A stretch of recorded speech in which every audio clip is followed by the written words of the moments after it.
Hello dear student, today we are going to do some exercises of the practice related to the Heckscher Ohlin model. The first exercise says something like, we are going to say that a sector is capital intense when the first answer is the use of capital per output is higher in that sector, sector 1, let's say, than in the other sector, sector 2. This is not true, because when we are observing or when we are telling that one industry is more intense in the use of one production factor in respect to the other production factor. In fact, here we have two production factors in the Heckscher Ohlin model. So if we want to see if one economy is capital intense, we need to see how is that amount of capital in terms of workers that industry uses for the production. So it's going to be number of machines per worker. So that's why the answer B, it is the true answer. So we are going to say that one industry, like the one related to sector 1, is capital intense because the number of capital that used per worker is higher than in the other sector, sector 2. In fact, here I'm going to give you a case in which this is not true. If we observe this data, we can see that for the sector 2, we use more capital than for the sector 1. So, given this scenario in which the industry with more capital, or that use more capital, is the one that is intensive capital, we should expect that the sector 2 is the one that is intense in the use of capital. But if we do this, which is the real way of doing, we can observe that here we have 5 machines per worker, while here we have just 2 machines per worker. So this is smaller, is 2 against this, which is 5. This is less intense in the use of capital than this, because here each worker uses 5 machines, while here each worker uses just two machines. So this is the right answer. What about the answer C? It's telling that the relative price of the good that is intense in the use of capital is going to be cheaper than the other one, the relative price of that good. So it's like saying the relative price of good one, which is the one that used in a more intensive way capital, is going to be smaller than the relative price of the other good. We don't know that. We need to have more information about everything. In fact, we don't know if this economy is labor or capital abundant. So that's why this is not possible. This is not possible. It was saying that, or suggesting that the right answer were B and C, both of them. So it's not true because we know that C is not possible. So here the right answer is this one. Now in the exercise 2 we have economy, which is closed. So we don't have international trade. It's able to produce two kinds of goods, clothes, which is labor intense, and food, which is capital intensive. So the thing is, given the relative price of clothes or the relative price of food, we know that this economy is suffering an increase of capital, one of the two production factors. In fact, we know that the ratio of prices keep constant, so that means that all the variables that we have here are going to be constant. What is the thing that we have here? Well, here we have the connection between relative prices and the relative cost of the production factors. In the way that both of them are connected, as higher is, for instance, the cost of the cost of labor, which is weight, respect to the cost of capital, which is rental, higher is going to be the price of the good that is intense in the use of labor, because weight is the cost of labor. But the relation is not constant, so it's positive always. It's going to be sort of, let's say, if we see this connection between this to this, it's going to be like decreasing. you see that when the relative cost of labor is really high, keep in mind that zero is here, so when you are really far away from zero, so really up, a really high distance, um, this is because the cost or the relative cost of labor is really high. The relative price of clothes, which is the labor intensive good, is also really high, but increase is not so high. Though this line is going both up and to the left side, so higher prices, the it's going like faster in terms of distance in the vertical axis. So that's why it's in this way.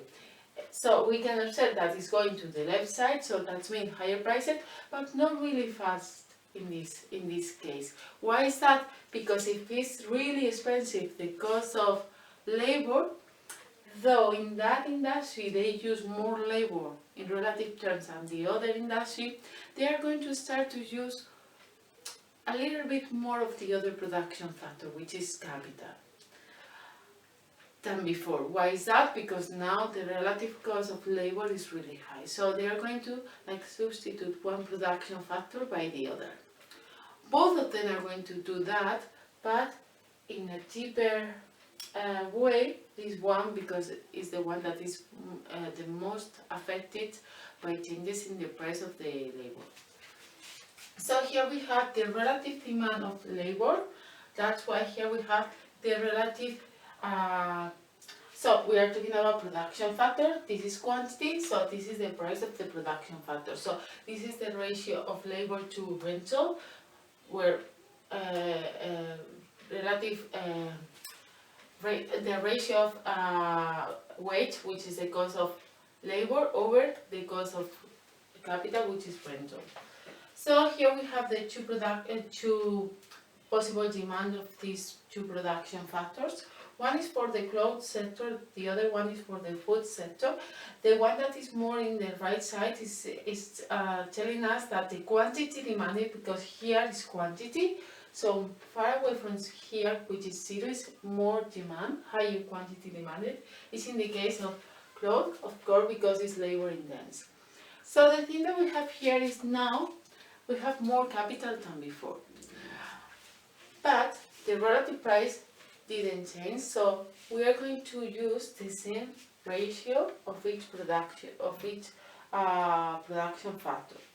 The thing is, because food is capital intense, we should expect that this new capital that is coming to the country is going to be allocated in that industry.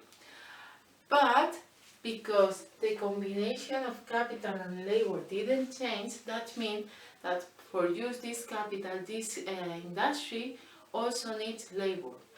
So we are going to see that part of the labor that was in the other industry, in the cloud industry, now is going to ending up in this food industry. In fact, we are going to observe more labor coming from this industry, but also more capital, because the proportion has to be equal, given the fact that the relative price of each production factor is the same as before, and also the relative price of each good is the same as before. So eventually we are going to have, like in the good, in the industry that use more capital, in relative term is going to produce more than before, while the other industry is going to produce less than before. So after the increase of capital, the food industry is going to produce more, while the cloth industry is going to produce less. We are going to see in the PPF what is the result of this increasing of capital.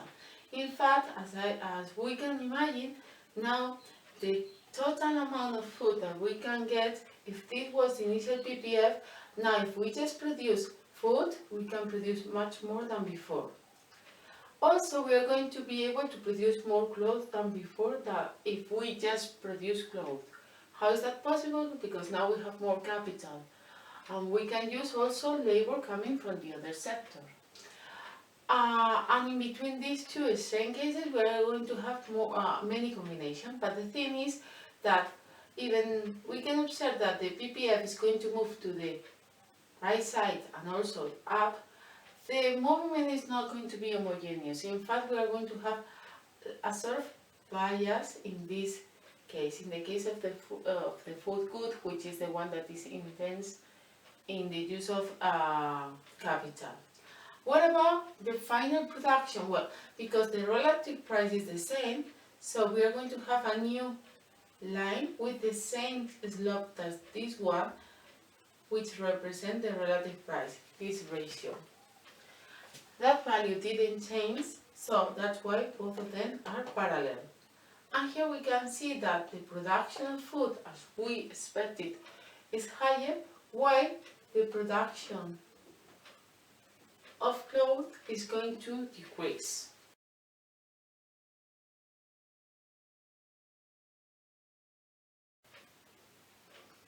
In the exercise 3, we have two economies now. One is going to be the home economy and the other is going to be the foreign economy. The home economy is capital abundant, while the foreign economy is labor abundant. The question is about the relative price of each good. Respect one economy to the other economy. To know or to compare prices, we need to go to the markets of the goods. So let's say that C is going to be for the good which is capital intense, while L is for the good that is labor intense. So here we have the relative price of the good which is intensive in the use of capital, while here we have the quantity. So we have quantity versus prices. So other thing that is said in the exercise is that the relative demand is going to be equal in both economies. So that's why we are able to put both economies in just one graph. Here is going to be the relative demand. Of course, the slope is negative. The relationship between prices and quantity demanded is negative. As higher is the price, lower is the quantity demanded, and vice versa. But the thing here is what is going to be the relative demand, the relative supply in the home economy and in the foreign economy. Because here we have the quantity of the good that is intensive in the use of capital, so that relative supply is going to be higher in the country which is capital abundant, which is in this case home. So we should expect a positive slope in the relative supply of both economy, but one economy is going to has a higher supply of relative supply of that good. Which one is going to be the home economy, because that is the one that is capital abundant, so that means it's going to be able to produce more of the good that is intense in the use of capital versus to the other good which is intensive the use of labor. So we can see that here is going to be the quantity of equilibrium for the home economy. Keep in mind that 0 is here, and here is going to be in the case of the foreign economy. So we can observe that the quantity of equilibrium in this economy is higher than in the other one. What about the prices? So here we are going to have the relative price of the good which is intense in the use of clothes, in the use of capital in the home economy, while here is going to be in the foreign economy. So we can observe that the relative price in the home economy is going to be smaller than the relative price of that good which is intense in the use of capital in the foreign economy. In the exercise 4, we have one economy that can produce two goods. Computer, which is intensive in the use of capital, and clothes, which is intensive in the use of labor. So the starting point can be a point like this. So the thing that we have here is how is the relationship between the relative price of clothes and the relative cost of labor as production factor. Keep in mind that we use this way of ratio, I mean the cost of labor over the cost of capital, because here we have the good which is more intensive in the use of labor Here we have the one that is inversely more intense. It's more intensive in the use of capital. So labor capital, labor capital. So that's why it's in that way. Keep in mind also that these two variables are connected in a positive way. So that means if this rise, this is going to rise, and vice versa. The thing is that the connection or the relationship between both of them, it is not constant. So that's why here we don't have a straight line. Instead of that, we have this shape which is like bow, right? So the meaning of this shape is that something like when you are already suffering a really big increase in the cost of labor, let's say higher wages, eventually the good that is intensive in the use of labor is going to rise the price, but not so much.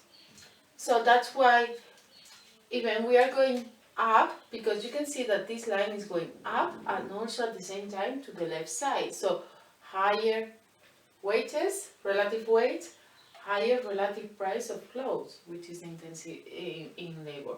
But it's like going faster up than to the left side. Why is that? Because when you are already a really high wage or relative wage over rental and you increase more and more, eventually this industry is going to change the way of working in terms that it's going to start to use more of the other production factor.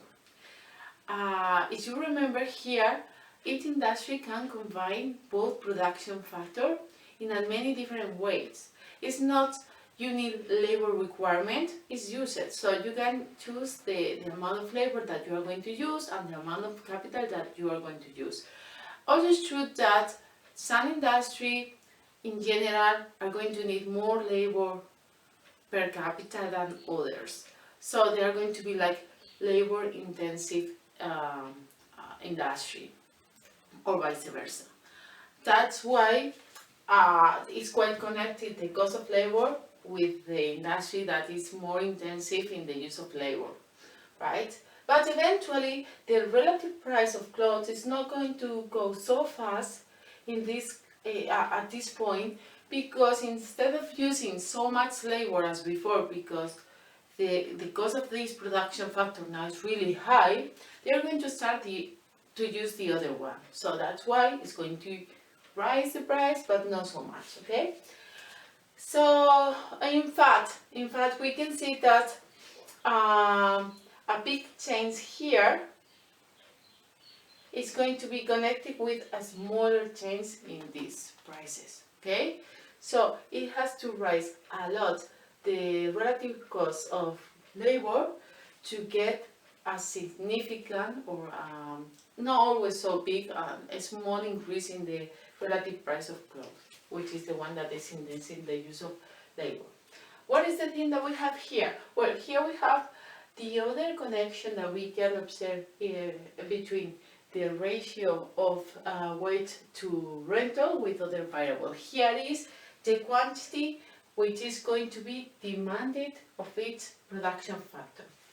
Of course, as we said, now the producer can choose the quantity of labor and the quantity of capital that they are going to use. How it's going to weigh the decision making, or how they are going to decide how much labor and how much capital? Well, it depends on the cost of labor, which is wage, and also it depends on the cost of capital, which is rental. Instead of just looking one a production factor, the cost and the demand quantity, the quantity demanded, and the other, we can do it all together using these relative terms. So here we have the relative demand of labor in each sector respect to the relative cost of labor. So this is for the case of clothes, okay? So this one, clothes, I'm going to use the red one here. Well, this is for the computer case, okay? That's why I put in computer. So we can see that in general, this one, the one that is related with the clothes sector, is more like in the right side. Keep in mind that series here, the right or left side, the horizontal axis is talking about quantity. So for any relative price of labor, the quantity demanded of labor, the relative quantity demanded is going to be higher in the cloth sector. How is that? That is because this is labor intense, so per units of, it doesn't really matter the cost of labor over capital, but in general, because in general always is going to be higher the quantity demanded respect to the other sector. Okay, so in this starting point, we had that for the computer sector, the labor over capital demand is smaller than in the other sector, in the cloth one. This is for cloth and this is for computer, okay? This is for computer and cloth. That is because these in general are going to use more labor than the other. Now the question is, okay, but what's going on if we are observing a rise of price in the case of the computer sector? Everything is going to change. In general, we are going to see that if now this price is higher, the whole number is going to be lower. So we can say like the relative price of clothes now is going to be smaller. It can be in a place, let's take a point like, I'm going to use a different color, the red one. If this was a starting point, now because this is value is higher, the whole thing is going to be smaller. So the thing that we are going to observe is that the relative price of clothes now is smaller. You can see that now is closer to the zero case. And that is going to change then the relative remuneration of labor or the relative remuneration of capital. In fact, given the shape of this curve, now we are going to observe that this change is going to be much smaller than this one. Okay? And then we are going to see that the use of labor per capita is going to change. In fact, in the industry of computer, they are going to use more labor per capita than before, and in the same way, we can compare in the cloth industry was this value and now is this value. Okay, so both industry now they are going to use more labor per capita. Why is that? Because now the relative cost of labor is smaller than before. So that means that the relative cost of capital is higher than before. And given that, they are going to prefer use more labor that now is cheaper than before per unit of material, per unit of capital, when they are producing just one unit, okay? So in general, we are going to have this reduction of the relative price of clothes. Also, we are going to have the reduction of the relative, let's say, cost of weight. So it's going to be higher the remuneration of capital, relatively higher the remuneration of capital, and in general, each industry, when it's going to produce each unit of its goods, they are going to use now more labor. Let's see now what's going on with the PPF. So we have this PPF. In fact, we don't have more capital or more labor, so the PPF is going to be in the same place. My possibility of production is the same. I have the same amount of both production factors. The new thing is the relative price. So this was, because here I have the case of clothes, the goods, the production of clothes, here is a computer. So this is the relative price of clothes. Now we know that the relative price of clothes is going to be smaller, so it has to be a flatter line. Let's say a point like this, for instance. Okay?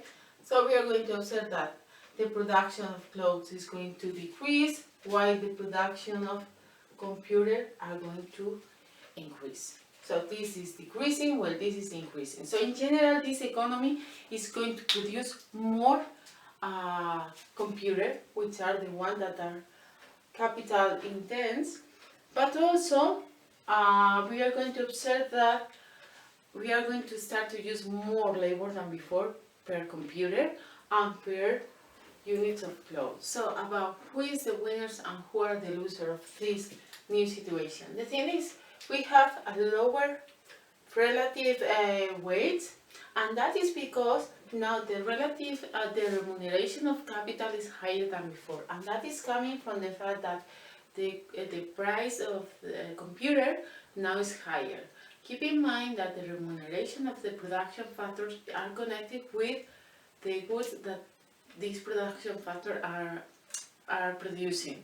So we know that computers use in a more intensive way capital, so that's why the increase of this price is going to affect to that production factor.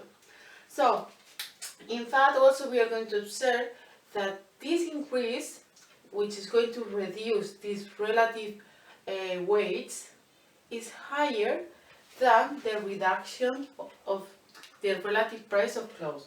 So the price of clothes is constant, the relative price of clothes now is smaller than before, because now it's higher, this value, right? So we can see that the relative price of clothes is decreasing because the price of computer is higher, but this distance is even higher. So the meaning of that is these people is going to face a real increase of remuneration, which is going to be higher than the increase of the price for the case of computer. So, and the other good is going to have the same price. So the owner of capital now are making more money, and also they are facing a price that in the case of clothes is constant, and even in the case of the computer sector with higher prices, that price is smaller than the increase of their remuneration. What's going on with the labor? Well, for the labor people, it's like saying that the wage is constant. So the relative wage is smaller than before, but it's not because wages are smaller. It's because the rental is higher. So it's like this is constant. Then use this bar to indicate that that value is the same as before, it's constant. Now they're going to face the price of clothes, which is the same as before, and also they are going to face the new price of computer that now are higher than before. So their wages are the same, but now they have to pay higher prices in the case of the computer industry. That's why they are going to be the losers, while the owner of capital are going to be the winner, because they are going to make more money, more than the money extra that they need to buy the same amount of computer as before. Okay, so globally we can see that, well, this was for a closed economy. It was just an hypothetical case in which, for any reason that we don't know, the price of computer now is higher, but this can happen in the case of international trade. So in international trade, the main conclusion of this is if one of the prices changes, let's say the price that is connected with the capital production factor, the owner of the production factor, which is intensive for the production of that good with higher prices, those owners are going to be better off, whilst the others are going to be worse off.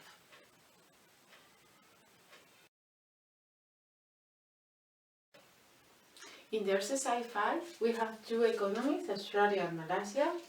Each of them has labor and also capital. The first question is, which economy is abundant in its production factor? To know that, it's not just looking the amount of capital in each economy or the amount of labor in each economy. In fact, here we can see that the amount of labor is higher in Australia than in Malaysia, and also the amount of capital is higher in Australia than in Malaysia. Nevertheless, that is not a way of observing which economy is abundant. To know that, we need to see how is its production factor with respect to the other in each economy, is in relative terms. So always we are going to find that one economy is going to be relatively abundant in one specific production factor, where the other, of course, is going to be just in the other. Here we have using the data, the use of capital per worker in each economy, okay? That's why here is capital per worker. It doesn't really matter the units that we have.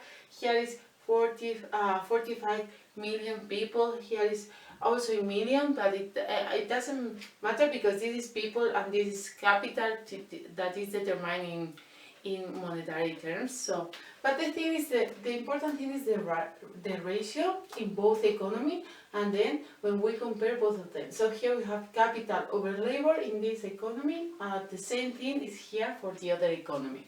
The thing that we are observing is for each unit of labor in this economy, this worker, each of them are going to have available an amount of capital for a value of 2,000, while here each worker is going to have available an amount of capital per labor, which labor is 2,500. So this is higher than this, so that means that this economy is relatively abundant in capital, in that production factor. So the other thing is going to be true when we observe the abundance of labor. That is going to be more in this other economy. So that is one of the questions. The other question is, okay, imagine that each economy is able to produce two goods. One of them is cloth, which is intensive in the use of labor, while the other is computer, which is intensive in the use of capital. Which economy is going to export what? So the thing is, because this economy is capital abundant, is going to export computer, while the other is going to export growth. Nevertheless, both economies are going to produce both goods, okay? This is not the Ricardian case in which each economy is just going to produce one good. Now, each economy is going to produce both goods, but they are going to specialize more in that good and that use in an intensive way one of the production factor. In fact, the production factor in which this economy, it is abundant. Okay, so that's why a computer is going to be for the case of Malaysia, while cloth is going to be for the case of Australia, given this information that we have here.